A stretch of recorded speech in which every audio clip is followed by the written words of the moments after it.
Bismillahirrahmanirrahim. Assalamualaikum warahmatullahi wabarakatuh. Alhamdulillah, wassalatu wassalamu ala rasulillah wa ala alihi wa ashabihi wa man wala, amma ba'du. Ikhwan wa akhwat fillah rahimakumullah. Sekarang ini kita masuk sesi yang terakhir untuk daurah kali ini, yaitu sampai pukul 5 nanti insyaallah. Materinya dahulu, kemudian tanya jawab, dan kemudian setelah itu ada door prize, hadiah buku, mulai dari buku kecil-kecil sampai juga ada buku yang agak tebal untuk ikhwan dan akhwat. Pertanyaannya sekarang aja saya sampaikan, ditulis di kertas dengan syarat ditulis namanya, alamat yang bisa dihubungi, alamat dan nomor telepon yang bisa dihubungi. Kalau tidak memenuhi syarat ini dianggap gugur. Dipisahkan ikhwan dan akhwat. Pertanyaannya mudah saja, supaya semuanya bisa menjawab.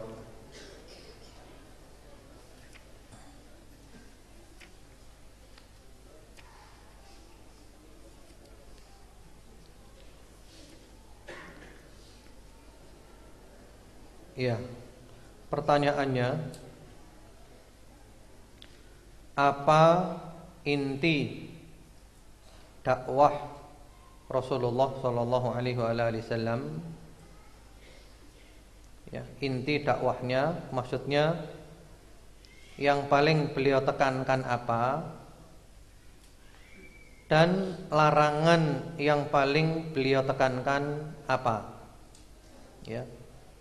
Perintah inti beliau itu apa, larangan yang paling beliau tekankan itu apa? Gampang kan?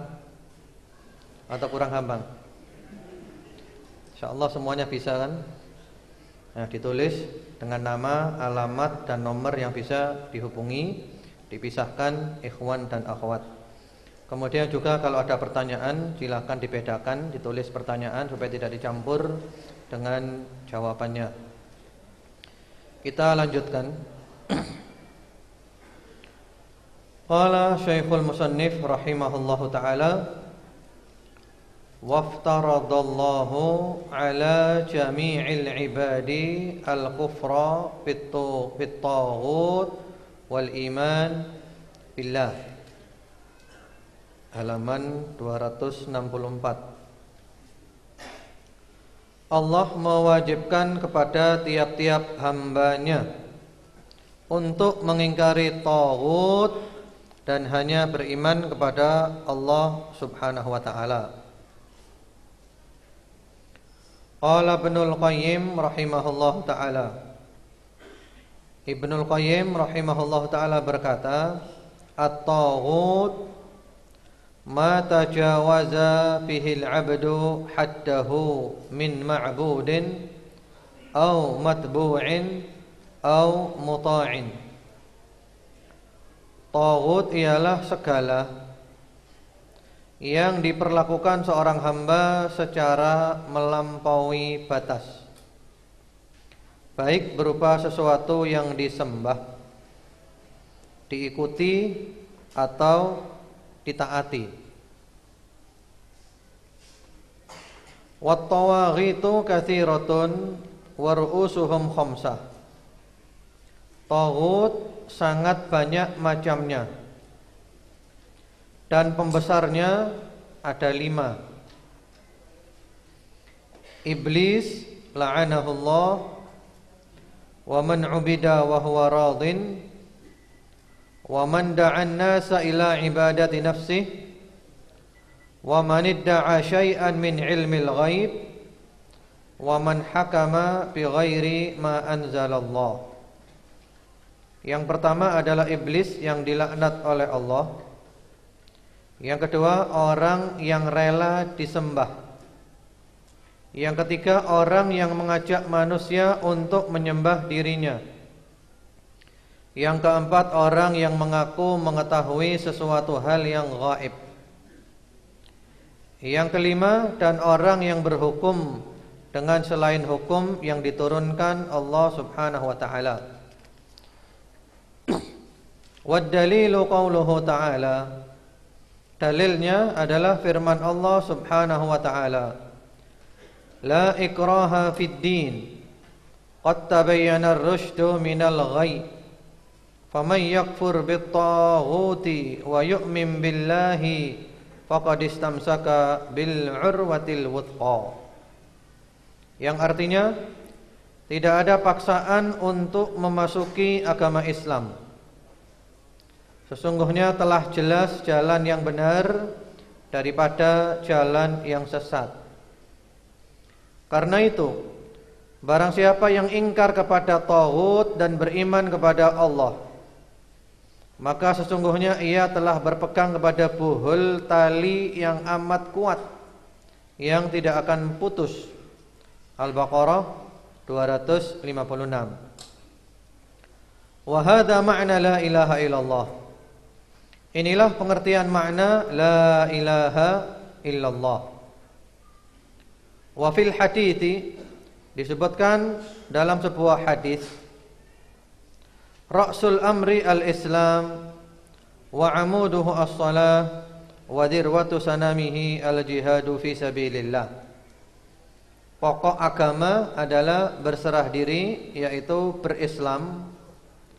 Sedang tiangnya adalah salat, dan puncak ketinggiannya adalah jihad di jalan Allah. Wallahu a'lam. Wa sallallahu ala Muhammadin wa alihi wa sahbihi wa sallam. Hanya Allah yang lebih mengetahui.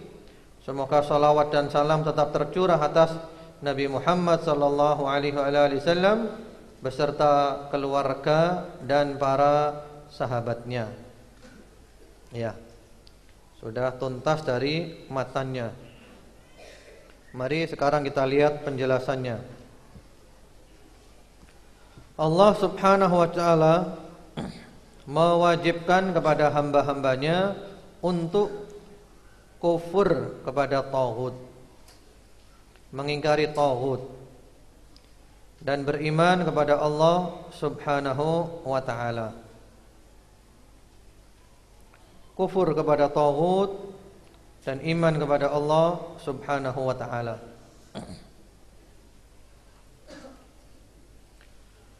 Lalu diterangkan definisi taghut. Di situ disebutkan definisi Ibnul Qayyim, itu paling lengkap.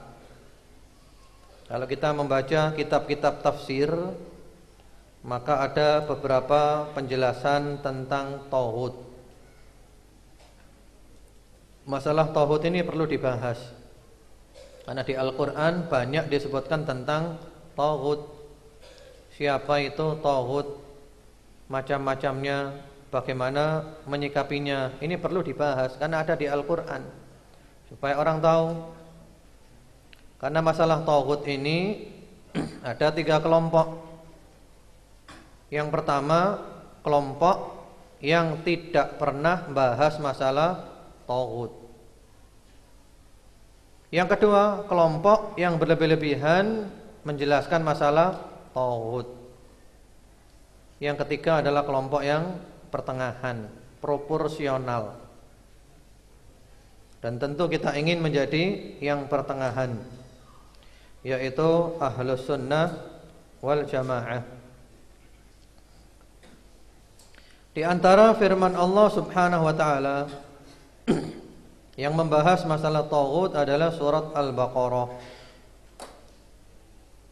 ayat 256 dan 257. Setelahnya ayatul kursi. La ikraha fiddin. Tidak ada paksaan dalam agama. Agama ini orang tidak dipaksa masuk Islam. Di dalam negara Islam pun orang tetap kafir boleh. dengan catatan mengikuti aturan yang ada dan membayarkan jizyah, dan mereka dilindungi. Mereka disebut sebagai kafir dhimmi. Sejarah telah membuktikan ketika Islam berkuasa, orang-orang kafir itu benar-benar aman dan tentram, terlindungi. Jadi enggak ada paksaan dalam agama. Tapi kalau sudah masuk Islam, dipaksa untuk mengamalkan Islam. Jadi ayat ini berlaku bagi non-muslim, tidak dipaksa masuk Islam. Sementara kalau orang sudah berada di dalam Islam, ya dipaksa harus mengerjakan Islam, harus praktek, buktikan Islammu. Ya, tauhid, mengikuti sunnah, salat, zakat, puasa, haji dan yang lain-lainnya. Mempraktekkan Islam. Qad tabayyana ar-rusydu minal ghayy. Semuanya telah jelas mana yang hak dan mana yang batil, mana hidayah dan mana kesesatan. Jelas terang benderang seperti matahari di siang bolong. Kalau orang mau mengkaji dengan hati yang bersih, dengan niat yang baik, ya, dengan fitrah yang masih sesuai dengan kebenaran. Faman yakfur bit-taghut wa yu'min billah. Anda perhatikan di sini yang didahulukan adalah kufur kepada taghut, mengingkari taghut. Iman kepada Allah. Barang siapa kufur kepada taghut, mengingkari taghut dan iman kepada Allah, berarti dia berpegang teguh kepada tali yang kuat. Dia berada di atas jalan yang lurus, yang tidak mungkin dia akan tersesat.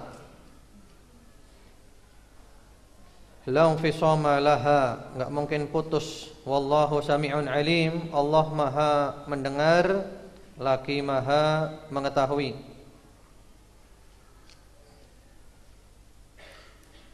Allahu waliyul ladina amanu yukhrijuhum minadh-dhulumati ilan nur. Allah adalah penolong, Allah adalah wali orang-orang beriman, penolongnya orang-orang beriman, menolong orang beriman, memberi taufik kepada orang beriman, menjaga orang beriman, melindungi orang beriman. Yukhrijuhum minadh-dhulumati ilan nur. Allah mengeluarkan orang-orang beriman dari kegelapan kekafiran menuju cahaya keimanan. Walladzina kafaru awliya'uhumut taghut. Sementara orang-orang kafir, wali mereka, penolong-penolong mereka adalah taghut. Yukhrijunahum minan nuri ila dhulumat. Yang mana taghut itu mengeluarkan mereka dari cahaya keimanan menuju kegelapan kekafiran. Ulaika ashabun nar hum fiha khalidun. Mereka adalah penghuni neraka, mereka kekal di neraka selama-lamanya, tidak keluar lagi dari neraka. Apa itu taghut? Ada yang mendefinisikan dengan definisi definisi bagian-bagiannya. Secara bahasa, taghut itu dari tagha, yatgha, tughyan, wa yatghu tughyanan. Artinya adalah melampaui batas. Kemudian secara istilah atau secara terminologi, sahabat Umar ibnul Khattab radhiyallahu ta'ala anhu mendefinisikan at-taghut huwa asyaitan. Taghut adalah setan. Sahabat Jabir mendefinisikan taghut adalah kahin, dukun. Imam Malik mendefinisikan ma'ubida min dunillah, yang disembah selain Allah. Muhammad ibnu Sirin mendefinisikan as-sahir, tukang sihir. Ada juga yang berpendapat maradatu ahlil kitab, yaitu ahli kitab yang membangkang. yang tidak mau tunduk kepada Rasulullah Muhammad sallallahu alaihi wasallam. Jadi itu tafsir bagian-bagiannya.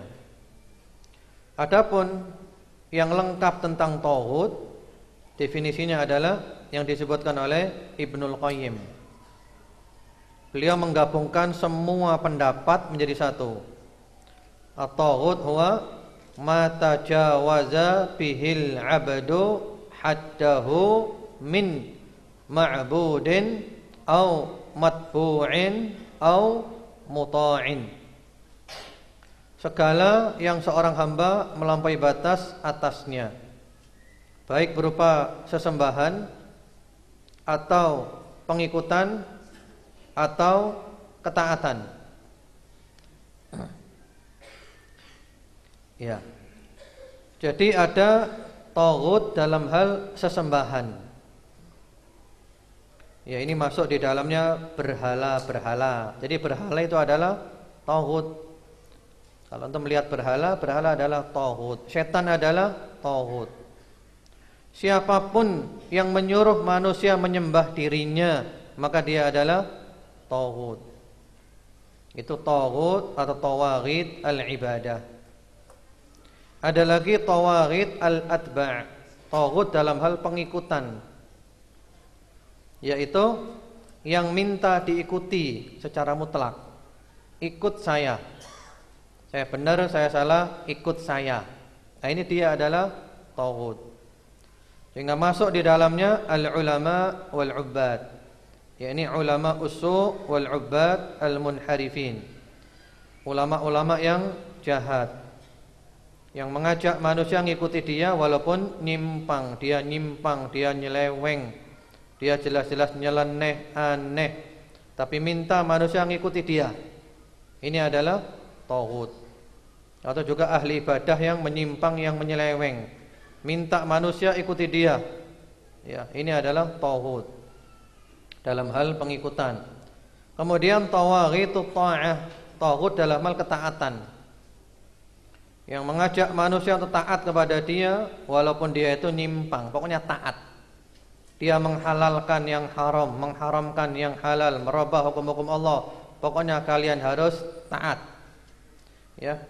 Ini masuk di dalamnya al-umara wa ru'asa al-asyair, pemimpin-pemimpin yang mereka membuat hukum-hukum selain hukum Allah Subhanahu wa taala, menghalalkan, mengharamkan seenaknya dan meminta manusia mengikutinya. Maka ini adalah tauhid. Masuk di dalamnya adalah dukun, tukang sihir dan semisalnya. Itu tentang tauhid. Ada penjelasan dari Ibnul Qayyim rahimahullahu taala di dalam kitabnya I'lamul Muwaqqi'in, penjelasan agak panjang, yang mana inti dari penjelasan itu menurut beliau, kebanyakan manusia sekarang ini lebih cenderung kepada tauhid. Diajak kembali kepada Al-Qur'an wa sunnah, antara yang mau dan yang nolak banyak mana? Kecenderungannya lebih kepada tauhid. Allah dan Rasulnya enggak mau, maunya kepada tauhid. Diajak berhukum kepada Allah dan Rasulnya, ini qala Allah Ta'ala, qala Rasulullah sallallahu alaihi wasallam. Kebanyakan manusia mau apa tidak? Kebanyakan tidak mau. Mereka lebih suka hukum-hukum tauhid yang menyimpang daripada hukum Allah Subhanahu wa taala.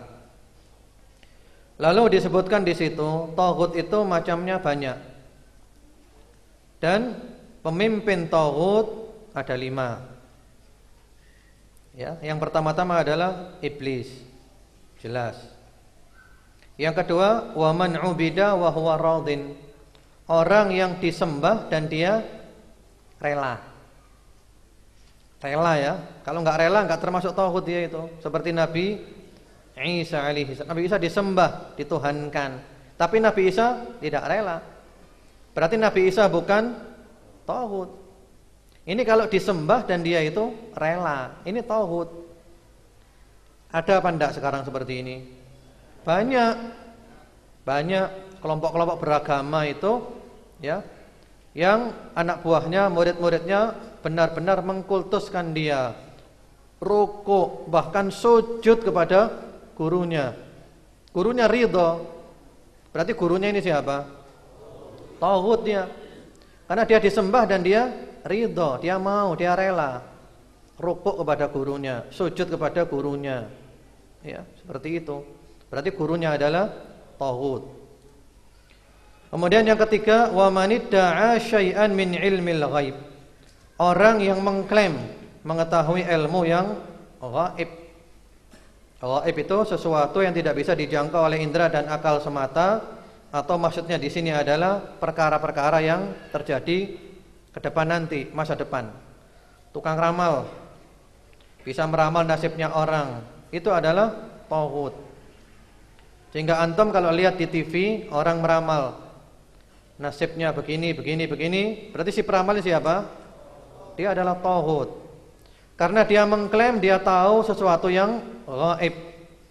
Padahal tidak ada satupun yang tahu perkara gaib kecuali Allah. Qul la ya'lamu man fis samawati wal ardil ghaiba illallah. Tidak ada yang mengetahui sesuatu yang gaib. Siapapun yang di langit, siapapun yang di bumi, enggak ada yang tahu kecuali Allah Subhanahu wa taala. Bahkan Rasulullah sallallahu alaihi wasallam aja enggak tahu. Ya. Rasulullah mengatakan di dalam Al-Qur'an, la aqulu lakum indi khazainullah wa la a'lamul ghaib. Aku enggak tahu yang gaib. Ya. Kemudian juga di dalam surat Al-Jin, alimul ghaibi fala yudhiru ala ghaibihi ahada illa man irtada mir rasul. Allah tahu yang gaib. Tidak diberikan ilmu gaib kepada siapapun kecuali Rasul yang oleh Allah diridhoi, Nabi Muhammad SAW dan yang lainnya. Jadi kalau sekarang ada orang mengaku tahu nasibnya orang, masa depannya orang, ngeramal gini, ngeramal gitu, berarti siapa ini? Berarti dia ini tauhid. Siapapun dia, walaupun istilah kita itu orang pinter, orang apa, macam-macam, sama aja ini adalah tauhid. Karena dia mengaku mengetahui yang gaib. Tidak ada, gaib tahu tidak ada. Jangankan yang besok, yang nanti terjadi ba'dal maghrib apa, kita nggak ada yang tahu. Nggak ada yang tahu. Ya, itu ilmu gaib. Itu miliknya Allah Subhanahu wa taala. Wa ma tadri nafsum madza taksibu ghada wa ma tadri nafsum bi ayyi ardin tamut. Kita nggak tahu. Ya, yang kita kerjakan besok itu apa? Kita mati di mana? Nggak ada orang tahu yang gaib. Jadi kalau ada orang mengklaim tahu yang gaib, maka berarti dia adalah tauhid. Kemudian yang keempat, wa man da'an nas ila ibadati nafsi. Nah, ini lebih parah lagi. Dia menyeru manusia untuk menyembah dia. Mengajak manusia menyembah dia. Ngajak manusia menyembah dia. Ini masih ada banyak, ya. Kelompok-kelompok yang seperti itu. Kemudian yang kelima, wa man hakama bi ghairi ma anzalallah. Siapapun yang berhukum dengan selain hukum yang diturunkan oleh Allah Subhanahu wa taala. Berhukum dengan selain hukum Allah itu adalah tauhid. Karena itu kewajiban kita terhadap tauhid ini adalah diapakan? Diapakan tadi? Diingkari. Famay yakfur bitauhid, kita kufur kepada tauhid, diingkari tauhid itu. Terus bagaimana cara mengingkari tauhid? Bagaimana cara mengingkarinya? Kita sudah tahu tauhid tadi siapa saja dan macam-macamnya. Sekarang bagaimana cara mengingkari tauhid? Allah mewajibkan manusia semuanya untuk kufur kepada tauhid. Cara kufur kepada tauhid ada 3 macam. Ini sebagaimana sabda Rasulullah Muhammad sallallahu alaihi wasallam, "Man ra'a minkum munkaran falyughayyirhu biyadihi, fa illam yastati' fa bi lisanihi, fa illam yastati' fa bi qalbihi, wa dzalika adhaful iman." Siapa di antara kamu yang melihat kemungkaran, hendaklah dia robah dengan tangannya. Kalau tidak mampu dengan lisannya. Kalau tidak mampu dengan hatinya. Dan itu adalah iman yang paling lemah. Jadi tahapan pengingkaran kepada taghut yang pertama-tama adalah al-kufru bit taghut bil yad. Mengingkari taghut dengan tangan. Caranya bagaimana? Caranya adalah taghut itu dihancurkan. Taghut itu dihancurkan. Jadi taghut itu diperangi, dihancurkan. Sebagaimana hal ini dilakukan oleh Rasulullah Muhammad SAW ketika menaklukkan Mekah. Ya, berhala-berhala yang ada di sana dihancurkan, yang ada di Ka'bah dan yang lainnya dihancurkan. Beliau ngutus para sahabat untuk menghancurkan. Ya, kau pergi ke sana, hancurkan di sana. Taghutnya orang sana, patung-patungnya orang dihancurkan. Jadi kita rubah dengan tangan kalau kita mampu.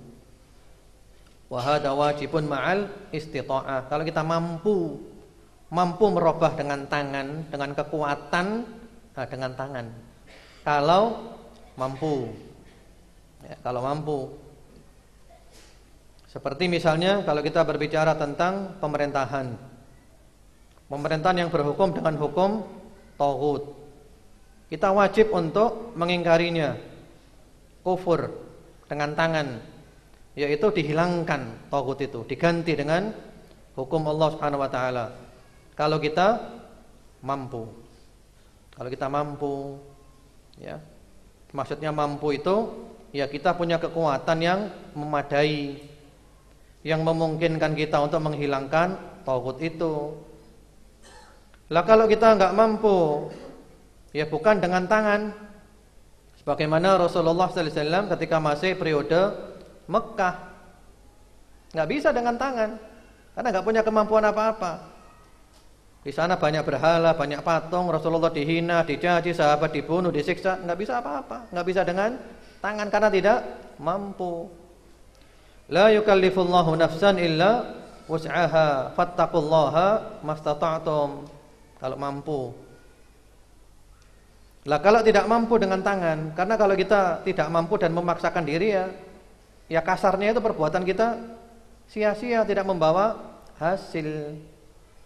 Karena itu Rasulullah di Mekah tidak mengadakan perlawanan ketika periode Mekah.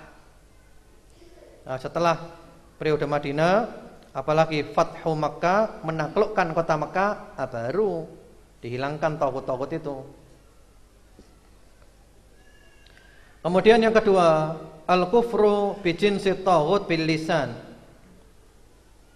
Yaitu kita mengingkari dengan lisan. Artinya kita katakan taghut itu adalah kafir. Berhukum dengan hukum selain Allah itu adalah haram. Ya, haram. Kita harus tegas, jelas, jangan ngambang. Dengan lisan. Ini adalah batil. Hukum selain hukum Allah adalah batil. Dan taghut-taghut itu adalah batil. Yang tunduk kepada taghut, tunduk dalam arti sebenarnya ya, maka dia adalah kafir juga. Taghutnya kafir, yang nyembah taghut juga kafir. Dengan lisan. Sebagaimana Rasulullah sallallahu alaihi wasallam oleh Allah diperintahkan, "Qul ya ayyuhal kafirun." Katakan hai orang kafir, tegas. Katakan dengan lisanmu, hai orang-orang kafir. Demikian pula Nabi Ibrahim, sebagaimana di dalam surat Az-Zukhruf ayat 26-27, wa idz qala Ibrahimu li abihi wa qaumihi innani bara'um mimma ta'budun. Dan ingatlah ketika Ibrahim berkata kepada ayahnya dan kaumnya, sesungguhnya aku berlepas diri dari yang kamu sembah selain Allah Subhanahu wa taala.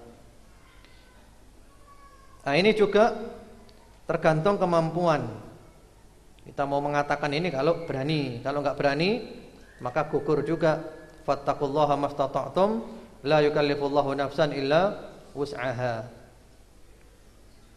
Kemudian yang terakhir adalah al-kufru bi jinsit taghut bil qalb, kufur dengan mengingkari dengan hati. Nah, ini semuanya harus bisa. Enggak ada alasan untuk enggak bisa dengan hati. Artinya dengan hati kita benci taghut. Kita benci taghut. Kita berharap taghut ini hilang. Ya, kita memusuhi taghut, kita menghindar dari taghut. Nah, ini dengan hati dan semuanya bisa. Kalau dengan hati semuanya bisa. Enggak boleh kita cinta kepada taghut. Mudah-mudahan penjelasan masalah taghut ini bisa dipahami dengan baik. Hanya saja yang perlu ditekankan sekarang ini adalah masalah menjatuhkan vonis kafir dengan menunjuk orangnya atau takfir muayyan namanya. Menjatuhkan vonis kepada seseorang, tonjok hidung, fulan kafir, kamu kafir. Ini kalau yang dinasihatkan oleh para ulama Ahlus Sunnah wal Jamaah, bahwasanya kita jangan gampang-gampang menjatuhkan vonis kafir kepada orang muslim. Walaupun dia melakukan perbuatan atau ucapan yang bisa dipahami itu adalah kekafiran, tapi jangan serta-merta menvonis pelakunya adalah kafir. Karena beda kita mengatakan ini perbuatannya kufur dengan menvonis pelakunya kafir. Nah, ini ucapan-ucapan kufur dengan langsung menvonis pelakunya kafir, itu beda, pembahasan yang beda. Contohnya Rasulullah Muhammad sallallahu alaihi wasallam menceritakan tentang seorang yang dia mengadakan perjalanan dengan membawa bekalnya dan kendaraannya. Kemudian di tengah padang pasir dia istirahat. Ternyata bekalnya, kendaraannya hilang. Dia putus asa. Ya. Di tengah keputusasaannya itu tiba-tiba kendaraannya muncul dengan bekalnya semuanya. Orang ini senang bukan main. Saking senangnya sampai-sampai dia mengucapkan Allahumma anta abdi wa ana rabbuk akhta'a min syiddatil farah. Ya Allah, Engkau adalah hambaku, aku adalah Tuhanmu. Terbalik karena saking senangnya. Ini kata-katanya kufur apa tidak? Kata-kata kufur. Tapi orang itu tidak dikafirkan. Karena apa? Enggak sengaja. Enggak refleks, spontan. Nah, seperti itu. Kemudian juga ada seseorang yang dia berwasiat, nanti kalau saya mati tolong dibakar. Lalu abunya disebarkan di laut. Sudah dilaksanakan wasiatnya. Setelah itu oleh Allah dia ditanya, apa yang membuatmu sampai wasiat kayak gitu itu? Ya Allah, aku takut kepadamu ya Allah. Saking takutnya kepada Allah itu loh, sampai dia itu wasiat seperti itu. Jadi seakan-akan menurut dia kalau sudah jadi abu dibuang sudah selesai. Ini kufur apa enggak? Kufur. Tapi oleh Nabi tidak dikafirkan. Karena apa? Karena dia saking takutnya sampai berbuat seperti itu. Sehingga untuk menjatuhkan vonis kafir kepada seseorang orang muslim, ya, itu harus ada tawaffurus syurut wantifaul mawani, syaratnya lengkap dan tidak ada penghalang-penghalang. Dan itu bukan bagian kita. Bukan bagian kita, itu urus serahkan kepada para ulama. Jangan sekarang anak kecil-kecil baru ngaji berapa hari sudah ngafir-ngafirkan, kafir. Ya. Apa ini? Kacau akhirnya nanti. Rentetannya luar biasa. Mulai dari presiden dikafirkan, wakil presiden juga kafir, karena ini taghut semuanya. Yang bantu taghut berarti juga ansorut tawaghit, pembantunya taghut. Presiden kafir, wakilnya kafir, menteri-menteri kafir semuanya. Demikian pula juga gubernur, wali kota dan seterusnya, anak buahnya kafir semuanya. Tentara kafir semuanya, polisi kafir semuanya, PNS masuk juga kafir. Kemudian juga demokrasi sistem kufur demokrasi ini. Yang ikut demokrasi berarti kafir. Pemilu sistem kufur, yang nyoblos ikut kafir. Yang tidak mengkafirkan orang kafir, kafir juga. Tak wis. Mari. Sak dunia kafir semuanya. Yang tidak kafir cuma dia dan teman-temannya saja. Nah, itu jangan, pemahaman itu pemahaman yang perlu diluruskan. Ya, kita enggak seperti itu, ya. Dan Allah itu tidak akan menanya kita, kenapa kamu tidak mengkafirkan fulan? Enggak ditanya oleh Allah. Justru kita ditanya oleh Allah kalau salah dalam menvonis kafir. Allah enggak akan tanya, kenapa kamu enggak ngafirkan presiden? Kenapa? Enggak ditanya. Justru kalau orang muslim yang tidak kafir kita tuduh sebagai kafir, kita ditanya, kenapa kau kafirkan orang yang bukan orang kafir? Bahkan kata Rasulullah sallallahu alaihi wasallam, kalau seorang menuduh saudaranya muslim sebagai kafir, kalau ternyata enggak terbukti dia kafir, kembali kena dirinya sendiri. Sehingga sering kelompok-kelompok yang gampang dalam menjatuhkan vonis kafir, kaum takfiriyun, itu banyak di antara mereka yang akhirnya menjadi orang yang ateis. Contohnya banyak. Di Arab Saudi contohnya banyak, saya punya beberapa nama. Di Yordania juga contohnya banyak, termasuk beberapa yang sempat diajak dialog oleh Syekh Albani rahimahullahu taala. Sebagian mereka sadar, sebagian mereka tetap aliran keras, meledakkan sana, ledakan sini, sampai akhirnya masuk ke dalam penjara. Setelah itu, setelah dari penjara apa? Langsung drastis. Ya, kalau dulu kuwerasnya bukan main, hulu, langsung drastis menjadi orang enggak beragama, meninggalkan Islam. Ya, seperti itu. Itu godaannya setan. Setan menggoda kita dengan dua godaan, imma ifrat wa imma tafrid. Kita digoda oleh setan menjadi aliran keras ekstrim seperti Khawarij, atau menjadi aliran yang lembek, ya, seperti aliran liberal dan semisalnya. Nah, setan paling berat kalau kita istiqomah, ahlus sunnah wal jamaah. Demikian, semoga penjelasannya bisa dipahami dengan baik. Kita sekarang ada waktu tanya jawab. Kemudian setelah itu pembagian door prize. Yang pertanyaannya dulu aja.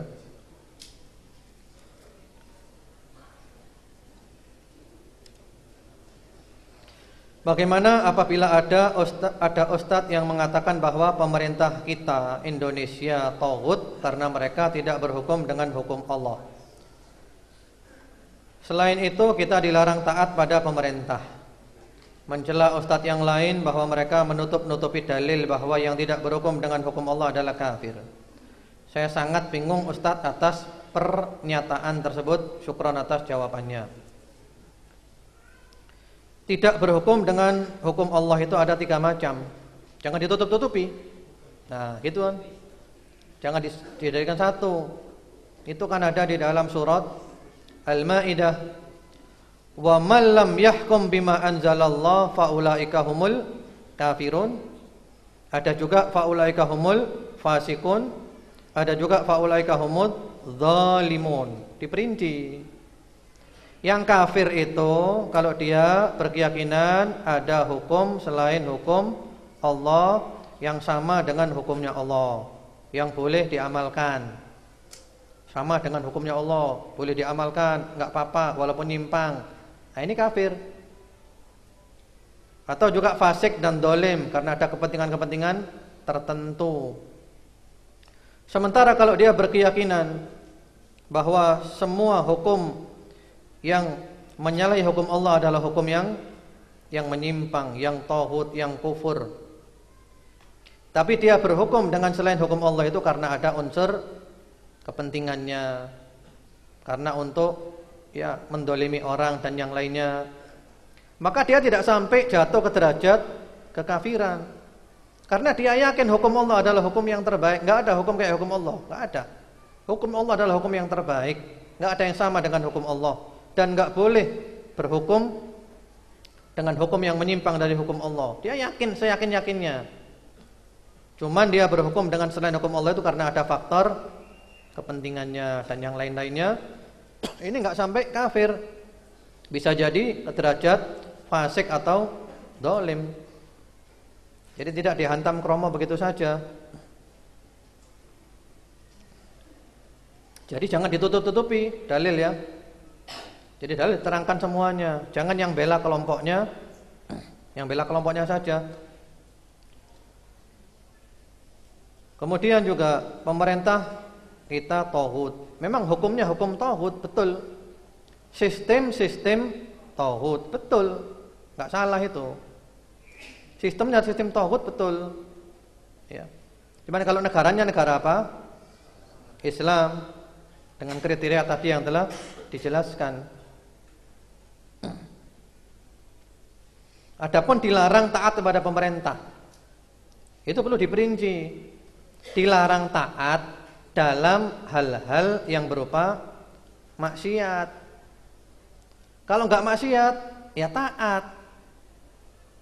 Jadi selama kita diperintah tidak maksiat, taat. Tadi saya beri contoh apa? Lampu merah. Ini kan peraturan pemerintah kan? Apakah kita mentang-mentang sudah ini hukum tauhid dilanggar aja? Ya tabrakan nanti, ditangkap polisi, kena tilang. Nanti marah-marah kena tilang nanti. Ya.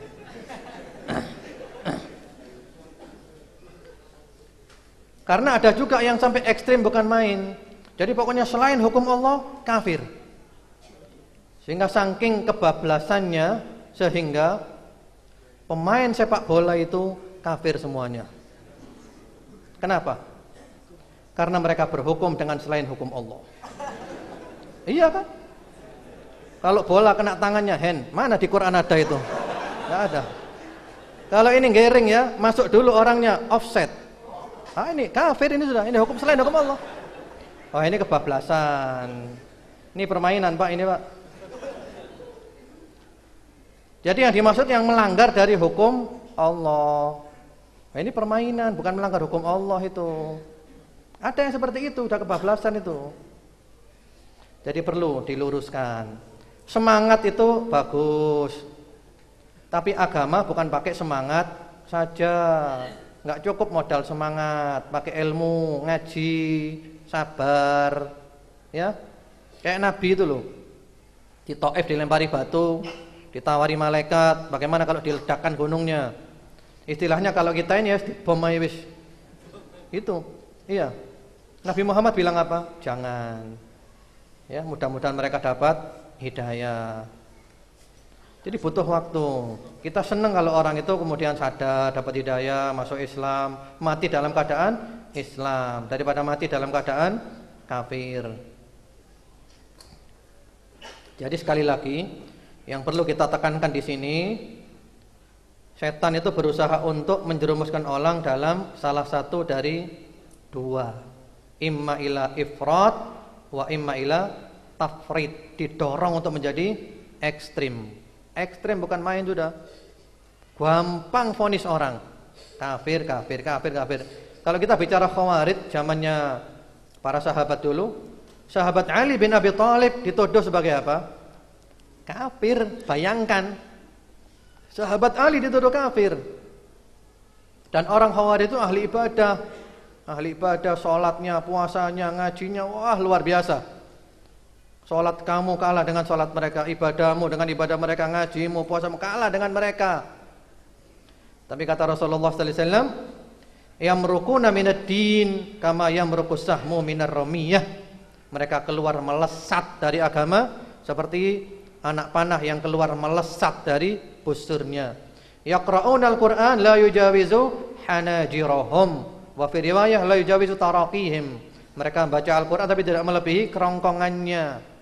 Artinya mereka salah paham. Kemudian kata Rasulullah sallallahu alaihi wasallam, di antara sifat mereka adalah hudatsaul asnan, sufahaul ahlam. Usianya kebanyakan muda-muda. Ya, pemikirannya, mohon maaf, pemikirannya bodoh, dangkal. Ya, sehingga gampang menjatuhkan vonis, pokoknya di luar kelompoknya sudah kafir. Nah, ini bahaya di tubuh kaum muslimin. Bahaya. Bahkan yang membunuh Sayyidina Ali, siapa namanya?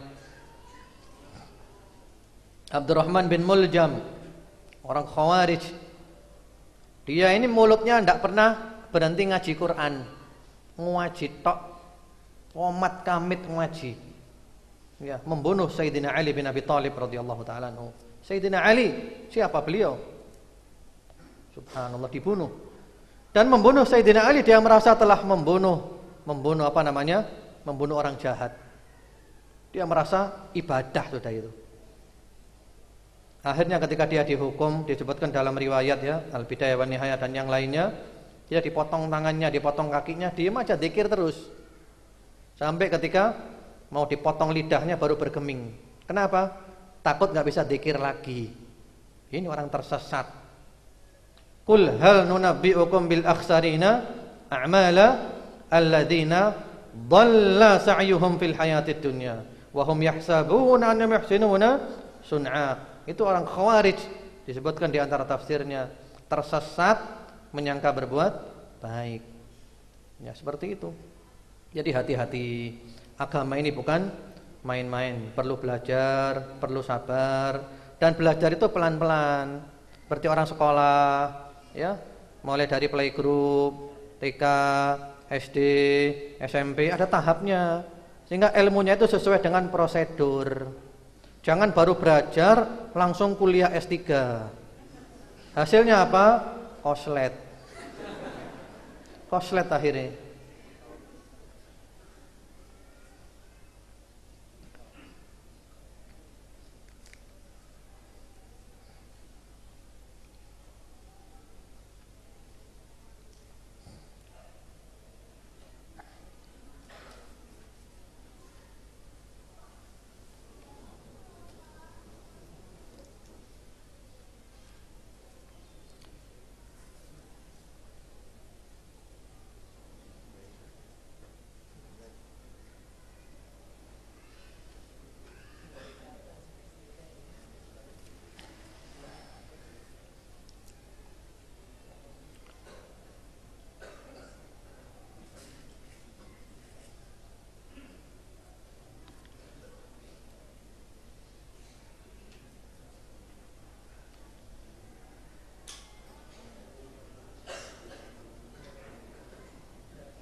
Ada seorang, dia mempunyai kelebihan dalam masalah gaib dan juga kesaktian.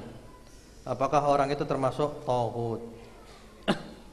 Padahal di tempat mengajarnya sangat banyak orang yang punya kelebihan sakti. Mohon penjelasannya. Saktinya seperti apa dulu? Bisa ngilang enggak dia? Jangan percaya gini-gini ini ya. Ini pembangunan opini saja. Tidak ada orang sakti itu. Sekarang ini bohong semuanya. Tidak ada orang sakti, tidak ada. Rasulullah aja ketika di perang Uhud juga terluka. Jadi nggak ada orang sakti itu, nggak ada. Itu cerita-cerita saja dilebih-lebihkan oleh murid-muridnya. Oh, fulan sakti, nggak apa itu. Atau juga karena promosi. Ya, memang dia sengaja menyewa beberapa bis dari luar kota untuk datang ke tempatnya. Itu dikasih biaya semuanya. Sehingga orang-orang daerah sana menganggap ini adalah orang hebat ini. Ya, tamu-tamunya berbis-bis. Padahal yang ngatur dia saja. Tidak ada kesaktian seperti itu. Sudah kita ngikuti ajarannya Rasulullah saja. Rasulullah sallallahu alaihi wasallam, ajaran yang benar, enggak usah macam-macam seperti ini. Ya.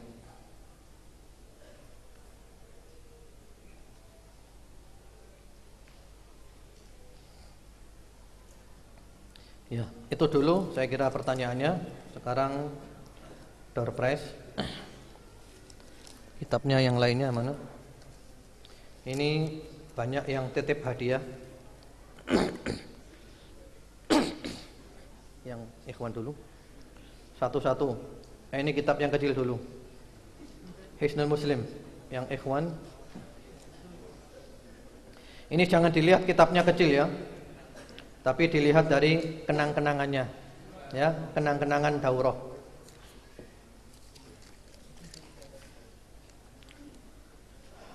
Muhammad Zulkarnain, Jodipan, nomor HP sekian-sekian. Inti dakwah Rasulullah sallallahu alaihi wasallam dan larangan yang paling ditekankan. Itu pertanyaannya, jawabannya inti dakwahnya tauhid, larangannya syirik. Ya, jawabannya betul. Akhwat dulu. Ikhwan dan akhwat. Ya, ini sekarang bukunya Pesan-pesan Rasulullah sallallahu alaihi wasallam menjelang wafat, Dr. Said bin Ali bin Wahab Al-Qahtani, Darul Haq. Lise IRAIS, nomor HP sekian. Inti dakwah Rasul menyeru kepada tauhid, larangannya kesyirikan. Ya, jawabannya betul. Sekarang ikhwan lagi. Ini bukunya Pantaskah Selain Allah Disembah? Itu dikritis membongkar sifat-sifat Tuhan selain Allah dan penyembahnya, Abu Ismail Fakhruddin Nu'man LC, penerbit Rumah Ilmu. Al-Ajuhari Selat Sunda, nomor HP sekian. Inti dakwah Rasulullah sallallahu alaihi wasallam memberikan peringatan tentang bahaya kemusyrikan, mengajak memurnikan kepada tauhid. Ya, betul. Akhwat.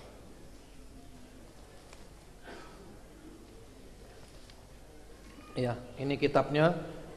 Pelajaran paling berharga dari Sirah Nabawiyah, Cahaya Ilmu Press, Asy-Syaikh Shaleh bin Fauzan Al-Fauzan. Fatimah, Jalan Kenanga, Malang. Tidak ada nomor yang bisa dihubungi, berarti gugur. Ya, harus disiplin. Nama Nabilah, nomor HP sekian, Arjawinangun. Inti dakwah Rasulullah sallallahu alaihi wasallam mengajak kepada tauhid, yang paling dilarang jangan berbuat syirik. Ya, betul. Kemudian sekarang ikhwan lagi. Ini buku Hak Nabi atas umatnya, Yahya bin Musa Az-Zahrani, penerbit At-Tibyan. Abu Hamdan Kolonel Sugiono, nomor HP sekian. Mengisahkan Allah dan mentauhidkan Allah, menyekutukan Allah yaitu syirik. Ya, jawabannya betul. Kemudian sekarang akhwat lagi. Bukunya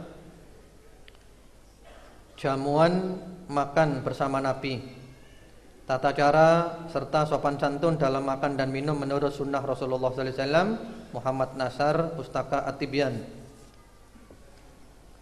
Hidayah Nur Fadilah, Arjawinangun, nomor HP sekian. Perintah yang paling ditekankan tauhid dan akidah, larangan yang paling ditekankan berbuat syirik, menyekutukan Allah. Betul.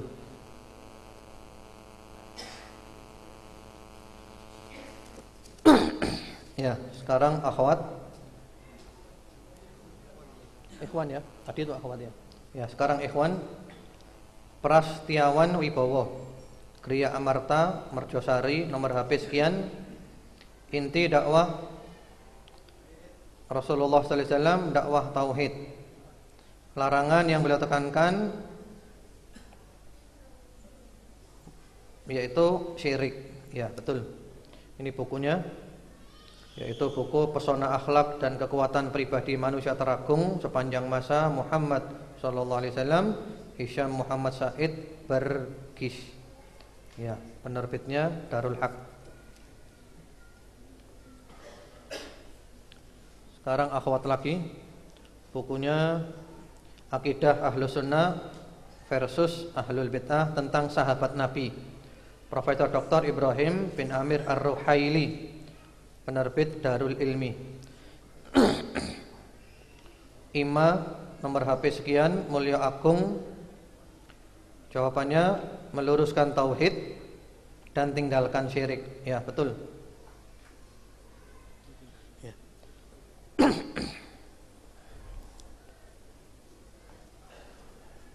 Sekarang apa, Ikhwan? Ya, sekarang Ikhwan kan? Ya, ini mencintai Rasulullah sallallahu alaihi wasallam sebagaimana para sahabat mencintai beliau, Dr. Fadl Ilahi, Darul Haq, penerbitnya. Inti dakwah adalah tauhid, yang paling dilarang mempersekutukan Allah. Teguh WS, Simpang Kepuh, nomor HP sekian. Sekarang akhwat.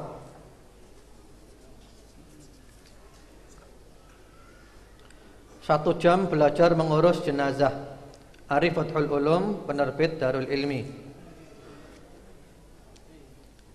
Ibu Alif, Kendal Payak, nomor HP sekian. Inti dakwah mengajak kepada tauhid, larangannya syirik. Ya, betul. Sekarang ikhwan lagi. Bukunya Pesona Bidadari, Firanda Andirja, penerbit Nasirus Sunnah. Yahya Kolonel Sugiono, nomor HP sekian, mengisahkan Allah, kemudian menyekutukan Allah. Ya, betul jawabannya. Sekarang akhwat lagi. Berjihad melawan riya dan ujub, Firanda Andirja, penerbit Nasirus Sunnah. Sabrina Jalan Ade Irma Suryani, nomor HP sekian. Inti dakwahnya tauhid, larangannya syirik. Ya, betul. Kemudian sekarang ikhwan, Hakikat dan Fadilah Tadabbur Al-Quran, Abu Yahya Badrussalam, penerbit Nasirus Sunnah. Nama Agus Sunandang, sumber Kembar Lawang, nomor HP sekian. Dakwah Rasul adalah ibadah kepada Allah dan melarang syirik. Ya, ibadah kepada Allah ini benar, walaupun makna ibadah di sini adalah tauhid. Kemudian sekarang akhwat lagi, Kitab Tauhid, Syekh Muhammad At-Tamimi, penerbit Darul Haq. Nama Tati, Jalan Pasir Putih, nomor telepon sekian. Jawabannya dakwah mentauhidkan Allah, larangan syirik. Ya, benar. Kemudian sekarang ikhwan, Kitab Untukmu Yang Berjiwa Hanif, Armen Halim Naro, penerbit Darul Ilmi. Ya. Pemenangnya Muhammad Dzul Qarnain, Jaran Vinolia, nomor HP sekian. Inti dakwah ibadah hanya kepada Allah, jangan menyekutukan Allah, jauhi taghut. Ya, benar. Kemudian sekarang akhwat. Nah, ini kitabnya agak tebal.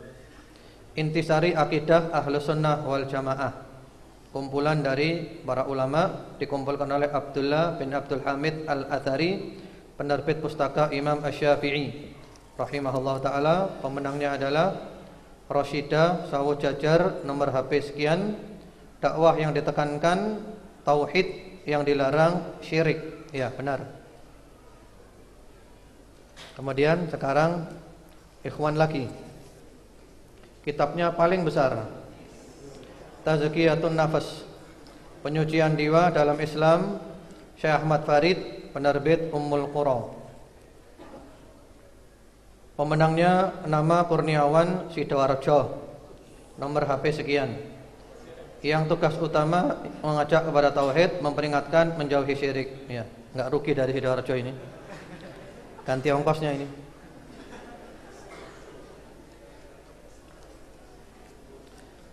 Sekarang 1 jam belajar mengurus jenazah. Ini ada beberapa buku dari akhwat. Nama Zumroh Puri Cempaka Arjawinangun, nomor HP sekian. Dakwahnya tauhid, larangannya syirik. Betul. Ikhwannya masih buku yang sama, belajar 1 jam belajar mengurus jenazah. Nama Hanif Kelayatan, nomor HP sekian. Dakwahnya tauhid, larangannya syirik. Benar.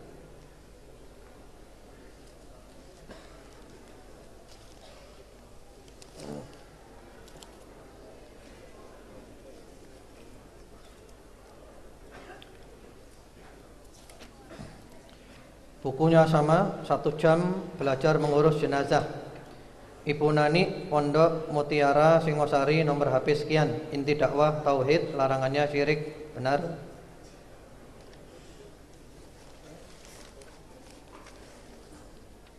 Kemudian sekarang ikhwan, bukunya Untukmu Yang Berjiwa Hanif, Armen Halim Naro.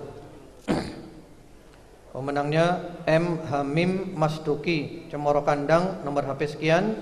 Jawabannya tauhid dan menjauhi syirik. Ya, betul. Kemudian akhwat, Bukunya sama. Untukmu yang berjiwa hanif, Pak Zen, Pondok Bestari, Landung Sari, nomor HP sekian. Jawabannya benar, ibadah kepada Allah, larangan syirik. Kemudian bukunya sama. Untukmu yang berjiwa hanif, pemenangnya M. Zainul Razikin, Kornel Sugiono, nomor HP sekian. Mengisahkan Allah, larangannya menyekutukan Allah. Benar. Kemudian sekarang akhwat, bukunya sama. Untukmu yang berjiwa hanif, Ima Geraha Sengkaling, nomor HP sekian. Inti dakwahnya ibadah kepada Allah, larangannya syirik. Benar. Sekarang ikhwan, ini aja yang dekat. Panduan praktis menuju haji mabrur. InsyaAllah berangkat haji ini. Khalid bin Abdullah bin Nasir At-Tibyan. Nama Zikta Izzuddin, nomor HP sekian. Lesan Puro. Inti dakwah tauhid, larangannya syirik. Benar. Sekarang Hisnul Muslim untuk akhwat. Alif Cipto Mulyo, nomor HP sekian. Jawabannya benar, tauhid dan larangan menyekutukan Allah. Kemudian ini ada buku zikir pagi. 1, 2, 3, 4, 5, 6, 7, 8, 9, 10. Zikir pagi dan sore yang diambil dari Hisnul Muslim, penerbit Darul Haq. Siti Hariyah, Jalan Embong Brantas. Siti Hariyati, Embong Brantas, nomor HP sekian. Inti tauhid, larangannya syirik. Ya, benar. Ikhwan, Yudit Parkit Selatan Sukun, nomor HP sekian. Inti tauhid, larangannya syirik. Benar. Akhwat,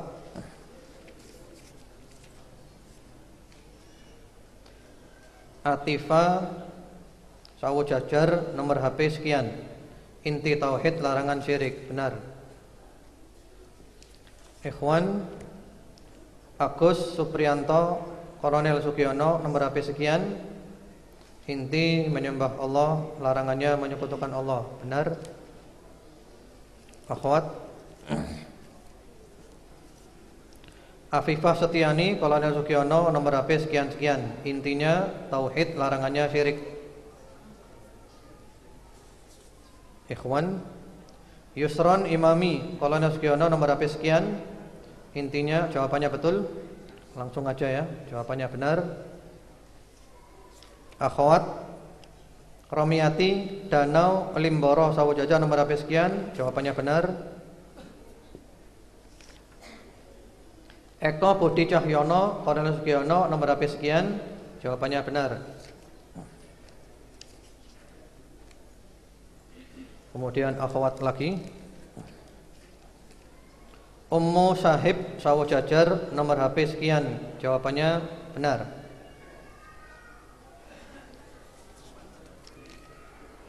Sekarang ikhwan, Hamzah Fansuri Candi Karang Besuki, nomor HP sekian. Ya, jawabannya benar. Sekarang buku Lezatnya Sholat Ibnul Qayyim untuk akhwat.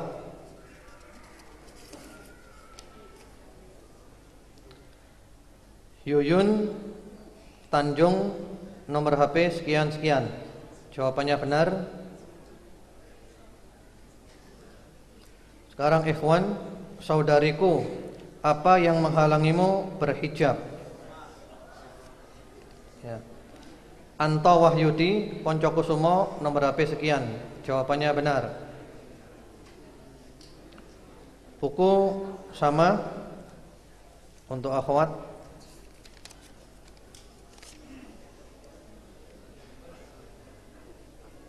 Yeni Kunto Basworo, nomor HP sekian. Ya, jawabannya benar. Sekarang bukunya Panduan Praktis Ibadah Sehari-hari, tuntunan Rasulullah sallallahu alaihi wasallam. Yusuf radhiyallahu. Iya. Nomor HP sekian, jadi Panwetan. Jawabannya betul. Bukunya yang didoakan dan dilaknat malaikat, Dr. Fadl Ilahi. Untuk akhwat, Siska Indah, Jalan Raya Jetis, nomor HP sekian-sekian. Jawabannya benar. Untuk ikhwan, buku Mencintai Rasulullah sallallahu alaihi wasallam, Dr. Fadl Ilahi, Muhammad siapa ini? Taufik AR Hakim, nomor HP sekian. Jawabannya benar.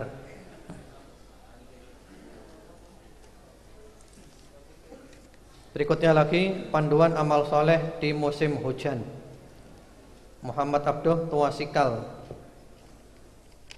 Nama, ya, tidak ada nomor teleponnya ini, gugur.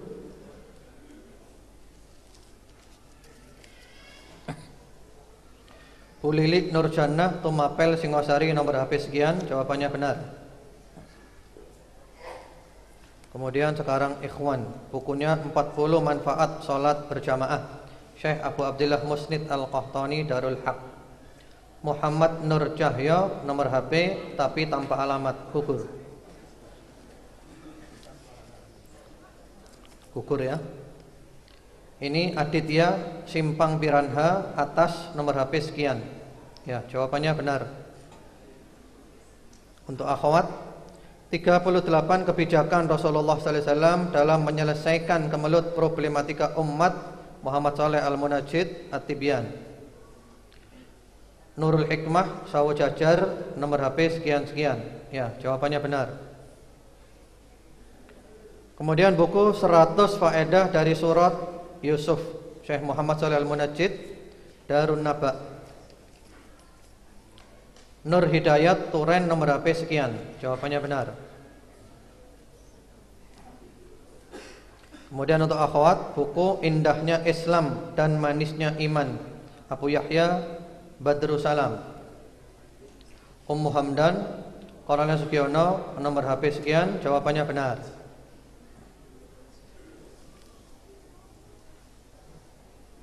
Ya. Lezatnya Salat Ibnul Qayyim. Untuk ikhwan, Darmanto, Jalan Bendungan Cikura-Kura, nomor HP sekian. Jawabannya benar apa enggak ini ya? Jawabannya benar. Sekarang ada buku yang sama, judulnya 4 buku, Panduan Praktis Ibadah Sehari-hari sesuai tuntunan Rasulullah sallallahu alaihi wasallam. Untuk akhwat, Ummu Salman Tumpang, nomor HP sekian. Jawabannya benar. Untuk ikhwan, Chandra Bek Batu, nomor HP sekian. Jawabannya benar. Untuk ikhwan, untuk akhwat sekarang, Neti Bunul, nomor HP sekian.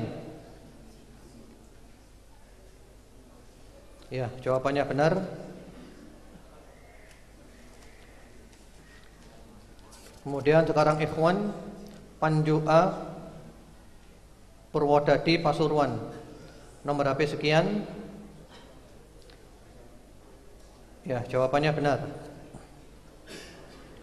Kemudian ada 4 buku lagi dengan judul sama, Akidah Ahlus Sunnah wal Jamaah versus Ahlul Bid'ah tentang sahabat Nabi. Sekarang apa? Ikhwan apa akhwat? Ikhwan, akhwat. Ada 4 judul yang sama. Bu Hasan mungkin ini ya. Kornel Sugiono, nomor HP sekian. Jawabannya benar. Untuk ikhwan, Hamzah Kendal Payak, nomor HP sekian. Jawabannya benar. Untuk akhwat, nama Rina Telaga Warna Telogo Emas, nomor HP sekian. Jawabannya benar. Kemudian ikhwan, Taqiyuddin Ahmad, Jalan Raya Sawo Jajar, nomor HP sekian. Ya, jawabannya benar. Kemudian ada 3 buku yang sama atau 4 buku yang sama. Akhwat sekarang ya. Bukunya berjudul Pesona Bidadari. B. Yunita, Jalan Gadang, nomor HP sekian. Jawabannya benar. Untuk ikhwan, ini Zilera Izuddin. Tadi sudah kayaknya ya. Beda. Zilera Izuddin, Lesan Puro, nomor HP sekian. Sudah ini kayak tadi ya. Kenapa? Sudah ya. Antum mah? Bukan. Kok kayaknya samain tadi ya? Sudah atau belum ini?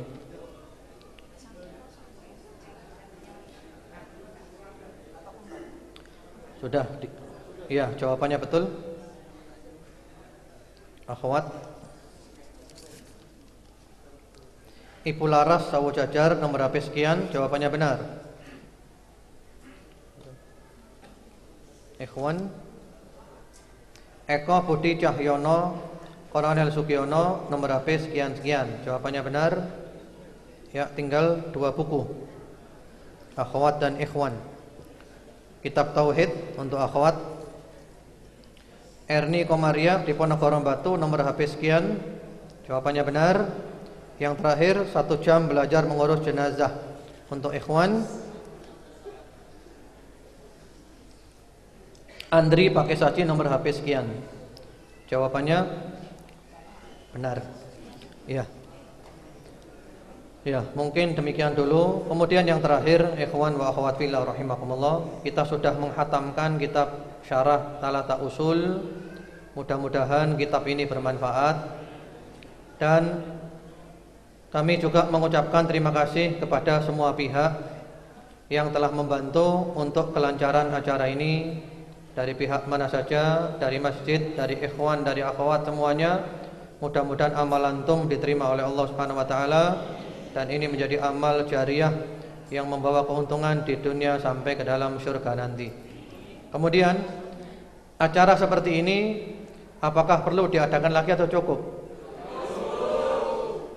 Perlu ya? Insyaallah nanti kapan-kapan kita adakan lagi, kita pilih buku yang lainnya, kajian 1 hari penuh. Kurang lebihnya saya mohon maaf. Semoga ilmu yang kita kaji bermanfaat, menjadikan kita tambah dekat kepada Allah, kita istiqamah dan umur kita ditutup dengan husnul khatimah. Subhanakallahumma bihamdika asyhadu an la ilaha illa anta astaghfiruka wa atubu ilaik. Assalamualaikum warahmatullahi wabarakatuh.